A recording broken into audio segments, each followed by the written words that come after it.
السلام علیکم۔ آج میں آپ لوگوں کے ساتھ کلفٹن میں رہنے والی ایک خاتون کی 100% سچی آپ بیتی سناؤں گی جو انہوں نے ہمارے ساتھ شیئر کی ہے۔ سٹوری میں آگے بڑھنے سے پہلے اگر آپ نے ابھی تک ہمارے چینل کو سبسکرائب نہیں کیا تو فوراً سبسکرائب کر لیجئے اور بیل بٹن پریس کرنا بالکل مت بھولیے گا تاکہ لیٹسٹ اپلوڈ ہونے والی ویڈیوز کو نوٹیفیکیشن آپ کو فوراً ملتے رہیں۔ تو چلیے آج کی سٹوری کی طرف چلتے ہیں۔ السلام علیکم، میرا نام نازش ہے۔ ہم گلشن اقبال کے بلاک 15 میں رہتے تھے۔ بہت کھلا ہوادار گھر۔ کبھی نہیں سوچا تھا کہ اتنی اچھی جگہ کو چھوڑ کر ہم ایک 2 گز کے فلیٹ میں رہنا پڑے گا، لیکن اولاد کے سامنے اپنا آرام سکون کوئی معنی نہیں رکھتا۔ یہ سن 2006 کی بات ہے۔ میری بڑی بیٹی کا پریپ 1 میں کلفٹن کے ایک اسکول میں داخلہ ہو گیا تھا، تو ایک 3.5 سال کی بچی کے لیے گلشن سے روز کلفٹن آنا آسان نہیں تھا۔ وہ کمزور پھول سی بچی۔ پھر میرے دبنگ سسر نے اعلان کر دیا کہ یا تو اسکول بدلو یا تو گھر۔ دادا سے پوتی کی تکلیف بالکل برداشت نہیں ہو رہی تھی، اور میں بھی 4 مہینے کی دوسری بچی کے ساتھ بڑی بچی کو اسکول لانے لے جانے میں بے حال ہو گئی تھی۔ پھر فیصلہ یہ ہوا کہ اسکول بہت اچھا ہے اور مقصد سے داخلہ کیا ہے ہم نے اس کا، لہٰذا گھر بدلا جائے گا۔ یہ بات میرے ساس سسر کے لیے دکھ کا باعث تو تھی، لیکن میرے شوہر بھی باپ کی حیثیت سے اپنی بیٹی کا سوچ رہے تھے۔ ہم نے کافی مکان دیکھے، لیکن میں خود بھی کبھی اکیلی نہیں رہی تھی، اور پھر میرے ساتھ 2 ننھی بچیوں کا ساتھ۔ تو یہ فیصلہ ہوا کہ فلیٹ کافی محفوظ ہوتے ہیں گھر کے مقابلے میں، لہٰذا ہم نے ایک فلیٹ کا سودا کیا ایک ہندو فیملی سے جو خود سکھر میں رہائش پذیر تھے، اور ان کا یہ فلیٹ خالی پڑا تھا، اور فلیٹ کے لاؤنج میں چنیوٹی کام کے ایک بے حد خوبصورت 4 کونوں والے جنگلے میں ایک مندر بنا ہوا رکھا تھا۔ میں نے لاؤنج میں وہ مندر دیکھتے ہی ناگواری کا اظہار کیا۔ تیز رنگ و روغن سے آراستہ دیواریں مجھے ایک نظر نہیں بھا رہی تھی۔ میرے شوہر نے کہا، تم 2 مہینے بعد یہ فلیٹ دیکھنا، اور اس بیچ تم یہاں بالکل نہیں آؤ گی۔ واقعی 2 مہینے بعد نقشہ ہی کچھ ایسا تھا، میرا دل باغ باغ ہو گیا۔ لیکن قدرتی طور پر میں وہاں اس قدر عبادت گزار ہو گئی تھی کہ جیسے میں ہر وہ نقش مٹا دینا چاہتی ہوں جو اس مندر کی پوجا پاٹ میں ہوا۔ تہجد بھی کئی بار نصیب ہوئی۔ سورہ بقرہ 40 دن تک بلا ناگا میں نے وہاں پڑھی۔ روز عشاء کے بعد سورہ مریم پڑھتی۔ شروع میں تو کچھ نہیں ہوا۔ ہماری اپنی سیپریٹ چھت بھی تھی۔ میں مغرب کے بعد کبھی بھی فلیٹ میں نہیں رکتی تھی۔ ماسی ہماری چائے چھت پر لا کر دے جاتی، اور میں بچوں کو لے کر وہیں رہتی جب تک آصف گھر نہیں آ جاتے۔ اس وقت تک بچے کھیلتے رہتے اور میں فون پر لگی رہتی۔ ہمارا ٹائم اسی طرح گزر جاتا۔ پھر مجھے آہستہ آہستہ گھر سے انسیت ہونے لگی۔ مغرب کے وقت ڈر سا لگتا تھا، پتہ نہیں کیوں، چھٹی ہنس کچھ بتا رہی ہو جیسے۔ میری کوشش رہتی تھی اس وقت چھت پر ہی رہوں، لیکن پھر کبھی کوئی کام ہوتا یا کچھ اور وجہ تو نیچے آنا ہی پڑتا تھا، لیکن میں خود کو ایڈجسٹ کر لیتی اور ٹی وی وغیرہ لگا کر رونق کر لیتی۔ اسٹار پلس اور انڈیا کے ڈراموں سے مجھے سخت ترین نفرت ہے۔ میرے گھر میں کوئی ملازم بھی انڈین ڈرامے نہیں دیکھ سکتا۔ ایک دن ماسی ایسا ڈرامہ دیکھ رہی تھی جس میں بھجن وغیرہ زور و شور سے چل رہا تھا۔ میری جان جل کر رہ گئی۔ میں آپے سے باہر ہو کر چیخی، بند کرو یہ منحوس آواز، سارے گھر میں نحوسیت پھیل رہی ہے۔ میرے وہم و گمان میں بھی نہیں تھا کہ کسی اور مخلوق کو میری بات بری لگ سکتی ہے۔ کچن میں ایک روشن دان تھا وہاں سے ہوا کی ایسی آوازیں آنا شروع ہو گئیں کہ رگوں میں خون جمنے لگا جیسے۔ وہ آواز کچھ ایسی تھی کہ کوئی سوزوکی سٹارٹ کرنے کی کوشش کر رہا ہو، اور وہ بھی بہت پرانی کھٹارا سی۔ کبھی تیز آواز آتی اور کبھی مدھم، تو کبھی سناٹا چھا جاتا۔ پھر ایک نئی مشکل آن پہنچی۔ مجھے عین مغرب کے وقت ایسی نیند آنے لگ جاتی کہ لاکھ کوشش کے باوجود میں جاگ نہ پاتی۔ کتنی بھی کوشش کر لوں میں بے دم ہو جاتی، اور اس پر غضب یہ کہ لائٹ چلی جاتی۔ میری آنکھیں کھلی ہوتی لیکن جسم بے جان۔ ایک رات تو حد ہی ہو گئی۔ میں اپنے بیڈ پر سو رہی تھی، آصف بھی بے خبر سو رہے تھے۔ مجھے کچھ گرمی سی لگی۔ پنکھے کی زیادہ ہوا میرے پیروں کی طرف آ رہی تھی، اس لیے میں نے تکیہ سرہانے سے اٹھا کر پیروں کی سائڈ پر رکھ لیا اور سو گئی۔ کچھ ہی دیر بعد میں نے چہرے کو گھما کر آنکھیں پوری کھول دیں اور ایک عورت کو بیڈ کے بالکل اس کونے کے ساتھ کسی کرسی پر بیٹھے دیکھا، جو کہ ہمارے گھر کی بالکل بھی نہیں تھی۔ میں آج بھی اس کا چہرہ ایسے ہی امیجن کر سکتی ہوں جیسے وہ کل کی ہی بات ہو۔ اس کی لمبی لمبی موٹی چوٹی تھی اور بال ایک سفید اور ایک کالا ایسے مکس ہوئے تھے۔ آنکھیں بہت بڑی بڑی اور حیرت سے پھٹی ہوئی، مجھے جھک کر میرے سر سے پیر تک مجھے دیکھ رہی تھی۔ ناک نقشہ بالکل کھردرا، بھاری جسامت لیکن بے ڈول ہرگز نہیں، اور بیٹھے ہونے کے باوجود میں اندازہ لگا پا رہی تھی کہ اچھی خاصی لمبی تھی وہ۔ سفید ساڑی، ماتھے پر بندیا، بڑی بڑی پھٹی ہوئی آنکھیں جو جھپک نہیں رہی تھی۔ کمرے میں ایک عجیب سی تیز اور بھاری خوشبو، جس میں ایک طرح کی چران بھی شامل تھی، آنے لگی۔ ایسی ہی بھاری خوشبو مجھے اس دن بھی محسوس ہوئی تھی جس دن میں پہلی مرتبہ اس فلیٹ میں داخل ہوئی تھی۔ میری اور اس کی آنکھیں آمنے سامنے تھی۔ میری زبان بالکل بند ہو چکی تھی، میرے منہ سے کوئی الفاظ ہی نہیں نکل پا رہا تھا۔ میرا جسم بے جان ہو چکا تھا، میرے دل کی دھڑکن بے قابو ہو رہی تھی۔ میں نے اپنی پوری قوت یکجا کر کے اپنے ہاتھ سے آصف کی ٹانگ کو ٹٹولا کہ اس کو چیونٹی نوچ کر جگا سکوں، لیکن اس کی ٹانگ میرے ہاتھ سے بہت دور تھی۔ میری اور اس عورت کی آنکھیں مستقل ملی رہیں بنا آنکھ جھپکے۔ یقین کریں میری جو اس وقت حالت تھی وہ بیان سے باہر ہے۔ پھر تو یہ معمول ہی بن گیا، میرا چین و سکون سب چھن گیا۔ میری امی رہنے آئیں، وہ سو رہی تھی دوپہر کے وقت، اور میں اپنے کمرے میں لیٹی ہوئی تھی۔ ماسی استری کر رہی تھی، بچے بھی وہیں کہیں کھیل رہے تھے۔ کہنے کا مقصد یہ ہے کہ گھر میں اچھی خاصی چہل پہل تھی۔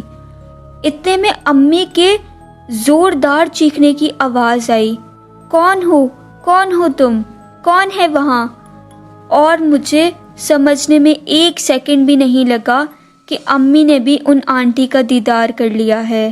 میں بستر سے کود کر امی کے پاس بھاگتی ہوئی گئی تو امی ڈر کے مارے خوفزدہ لہجے میں بتا رہی تھی کہ ایک عورت ان پر جھکی ہوئی تھی جب وہ سو رہی تھی، اور گھور گھور کر انہیں دیکھ رہی تھی۔ بس پھر کیا تھا؟ میں نے پٹر پٹر پورا حلیہ بیان کر کے پوچھا کہ امی ایسی ہی تھی؟ امی نے کہا بالکل ایسی ہی تھی وہ۔ پھر امی بھی کچھ دن رہ کر چلی گئیں، اور پھر میں اور میرا وہ فلیٹ اور وہ تنہائی۔ میں نے تو پھر خوب رونا دھونا شروع کر دیا۔ آصف آتے تو اس کے ساتھ بھی گھر میں ہونے والے روزمرہ کے عجیب و غریب واقعات میں بیان کرتی رہتی۔ وہ پریشان ہو جاتا اور تسلیاں دیتا، اور کبھی کبھی تنگ بھی آ جاتا۔ میری بس ایک ہی رٹ تھی کہ مجھے نہیں رہنا یہاں، خدا کے واسطے کہیں اور چلو۔ ان جن آنٹی سے بہتر تو تمہاری امی تھیں، ڈر تو ان سے بھی لگتا تھا، مگر وہ تھیں تو انسان ہی نا۔ آصف مجھے ڈانٹ کر کہتا، بچوں کا کھیل نہیں ہے گھر بدلنا۔ میں ماسی کے کبھی گلے لگ کر اکثر رویا کرتی۔ ایک وہی تو تھی جو مجھے ہمدرد نظر آتی تھی۔ میں اس کی منتیں کرتی کہ خدا کے لیے آصف کے آنے تک رک جاؤ، لیکن وہ بیچاری مجبور تھی۔ وہ کہتی باجی میرے دو بچے ہیں اور وہ بھی گونگے اور بہرے۔ میں جب گھر جاتی ہوں تو وہ گلی میں بھٹک رہے ہوتے ہیں، اور ان کا باپ جو کسی چمڑے کی فیکٹری میں کام کرتا تھا وہ 12 بجے کے بعد ہی آتا تھا۔ میں اس کی مجبوری سن کر چپ ہو جاتی۔ وہ مجھے ہر طرح کی تسلی دے کر چلی جاتی۔ مغرب کا وقت ہوتے ہی وہی روزانہ کا معمول بن گیا تھا کہ میں نہ چاہتے ہوئے بھی سو جاتی، اور پھر کبھی ایسا محسوس ہوتا جیسے میرے چہرے پر کسی کا ہاتھ ہے، اور میں لاکھ کوشش کے باوجود بھی ہل نہ پاتی۔ ایسے میں کئی بار ایسا بھی ہوا کہ لائٹ چلی گئی۔ میں جیسے حالات جنگ میں پھنس گئی تھی۔ میری ایک نہ چلتی تھی اس ٹائم پہ، نہ جن آنٹی کے سامنے نہ آصف کے آگے۔ روز روز کے اس ہنگامے نے مجھے ہلکان کر دیا تھا۔ روز آصف کے آتے ہی بس میں رونا دھونا شروع کر دیتی۔ وہ کبھی تو بہت پیار سے سمجھاتا اور کبھی جھنجھلا جاتا کہ تم ہر کسی سے یہ جن بھوت کے قصے شیئر کرتی ہو نا، یہ گھر بدنام ہو جائے گا اور کوئی بھی اس گھر کو پھر خریدنے نہیں آئے گا۔ گھر 1-2 دن میں نہیں بکتے، دیکھتے ہیں کرتے ہیں کچھ۔ کبھی تو میں بھی بہت غصے میں آ کر کہہ دیتی کہ اللہ کرے وہ جن آنٹی تم کو دکھائی دیں تاکہ تمہیں بھی تو پتہ چلے۔ پھر ایک دن میری بڑی بچی دوسرے کمرے سے روتی ہوئی آئی۔ اس کو بھی بھوت آنٹی نظر آ گئی تھی، حالانکہ میں نے بچوں سے کبھی اس بارے میں کوئی ذکر تک نہیں کیا تھا۔ اس دن میرا سارا خوف ختم ہو گیا تھا اور میں خود ایک چڑیل نما چیز بن گئی۔ مجھے نہیں معلوم کیا ہوا تھا، 2 ہاتھ کرنے کی دل میں سوچ لی تھی میں نے، یا تو تم نہیں یا تو پھر میں نہیں۔ میں شام کو ماسی کے جانے کے بعد اکثر بچوں کو چھت پر کھیلنے چھوڑ کر اکیلی فلیٹ میں آ کر بیٹھ جاتی اور زور زور سے ان آنٹی کو مخاطب کرتی۔ مجھے نہیں معلوم یہ حوصلہ کہاں سے آ گیا تھا مجھ میں۔ میں ان کو سمجھاتی کہ میری طرف سے کوئی دل آزاری ہوئی میں معذرت کرتی ہوں۔ یہ گھر مجھ سے پہلے آپ کا ہے۔ ہو سکتا ہے کہ ہماری وجہ سے آپ کو تکلیف پہنچی ہو، لیکن کسی بھی مذہب میں یہ کہاں جائز ہے کہ آپ دوسروں کو تکلیف پہنچائیں۔ آپ حوصلہ رکھیں اور اپنے خدا سے دعا کریں کہ خیریت کے ساتھ ہمارا بندوبست کہیں اور ہو جائے۔ اور میری بھی اپنے اللہ سے آپ کے لیے نیک خواہشات ہیں، لیکن ہمیں تنگ مت کریں۔ پھر مجھ میں ایک اعتماد سا آ گیا۔ مجھے ایسا لگا جیسے ان حرکتوں میں کمی سی آ گئی ہے جو پہلے مجھے بہت زیادہ محسوس ہو رہی تھی۔ اب میں آصف کو بھی زیادہ منہ نہیں لگاتی تھی۔ اب مجھے اپنی مشکلات کو خود فیس کرنا آ گیا تھا۔ وہ پوچھتا بھی تھا کہ آج کچھ نہیں ہوا، آج دن کیسا گزرا، تو میں تنگ آ کر جواب دے دیتی، کیسا گزرتا ہے، ٹھیک ہی گزر جاتا ہے، جیسا بھی گزرا تم سن کر کیا کرو گے۔ میں یہ سوچ کر بات کرتی تھی کہ میری ہر بات وہ آنٹی بھی سن رہی ہیں۔ پھر جیسے قدرت ہم پر مہربان ہو گئی، میرے شوہر کا نارتھ ناظم آباد والا گھر جو کئی سال سے بکنے کے لیے اسٹیٹ ایجنٹ کے پاس تھا اور اس کی 90 لاکھ سے زیادہ قیمت ہی نہیں لگتی تھی، اس کی 1.5 کروڑ کی آفر آ گئی۔ وہ گھر بک گیا تو ہم نے دوسرا گھر دیکھنا شروع کیا، اور اب وہ آنٹی میری سہیلی ہوں جیسے۔ میں ان آنٹی کو بیٹھ کر سب تفصیل بتایا کرتی۔ جو گھر پسند آتا وہ 2.5-3 کروڑ سے کم کا نہیں ہوتا، اور فلیٹ اب خریدنا نہیں تھا۔ پھر یہ فیصلہ ہوا کہ یہ فلیٹ بھی بیچ کر اس کے پیسے ملا کر دوسرا گھر خریدا جائے۔ اسٹیٹ ایجنٹ کو کہنے کے بعد فلیٹ دیکھنے والوں کی لائنیں لگ گئیں۔ روز کئی فیملیز آتی اور بہت پسند کرتی، لیکن ریٹ وہ کم لگا کر چلی جاتی جو ہم کو قبول نہ تھے۔ پھر ایک پشاور کی پٹھان فیملی جو بہت پڑھے لکھے سلجھے ہوئے لوگ لگتے تھے، ان کے ساتھ ہمارا سودا ڈن ہو گیا۔ وہ گھڑی کی چوتھائی میں یہ فلیٹ خریدنا چاہتے تھے۔ آصف گھر پر نہیں تھے، اس کے باوجود وہ میرے ہاتھ پر 4 لاکھ کا چیک رکھ کر چلے گئے کہ اب یہ فلیٹ آپ کسی کو نہیں دکھائیں گی۔ شاید کروڑ سے کچھ اوپر کا سودا ہوا تھا۔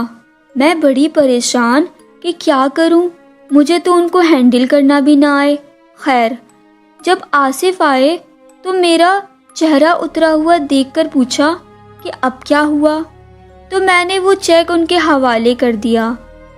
آصف نے اسٹیٹ ایجنٹ کو فون کیا اور مبارکباد جیسے الفاظ سن کر میں مطمئن ہو گئی کہ شکر ہے کوئی حماقت سرزد نہیں ہو گئی مجھ سے۔ لیکن بمشکل 2 دن کے بعد وہ آدمی اور اس کی بیگم منہ لٹکائے ہوئے آئے۔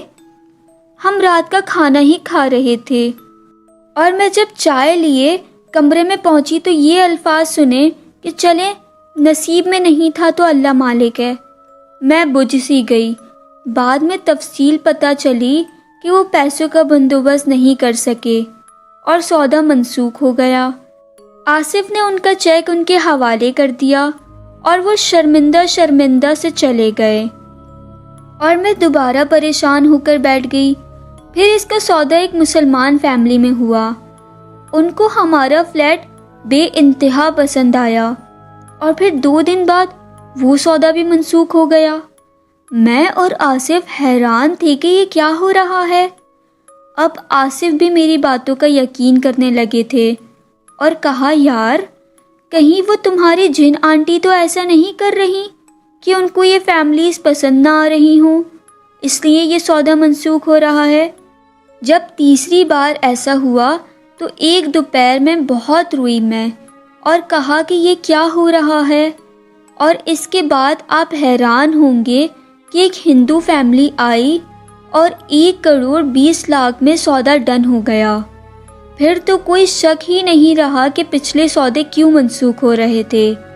میں نے ان کی بیگم کو باتوں باتوں میں بتایا کہ یہ فلیٹ بہت خوش قسمت ہے اور یہاں آ کر انہونی خوشیاں ملی ہیں ہمیں۔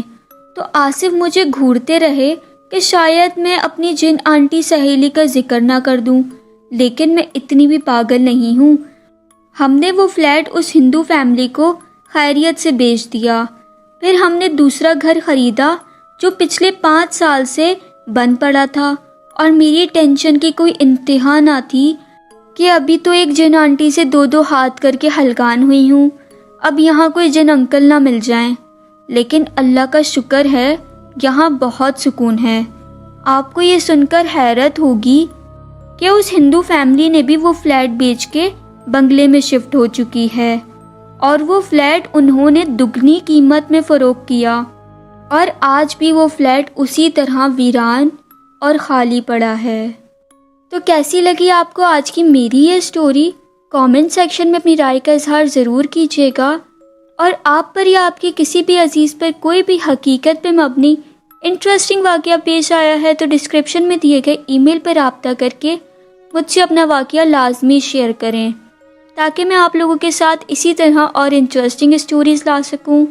تو پھر ملاقات ہوتی ہے ایک نئی ویڈیو میں، تب تک اپنا اور اپنے گھر والوں کا بہت سارا خیال رکھیں۔ فی امان اللہ، اللہ حافظ۔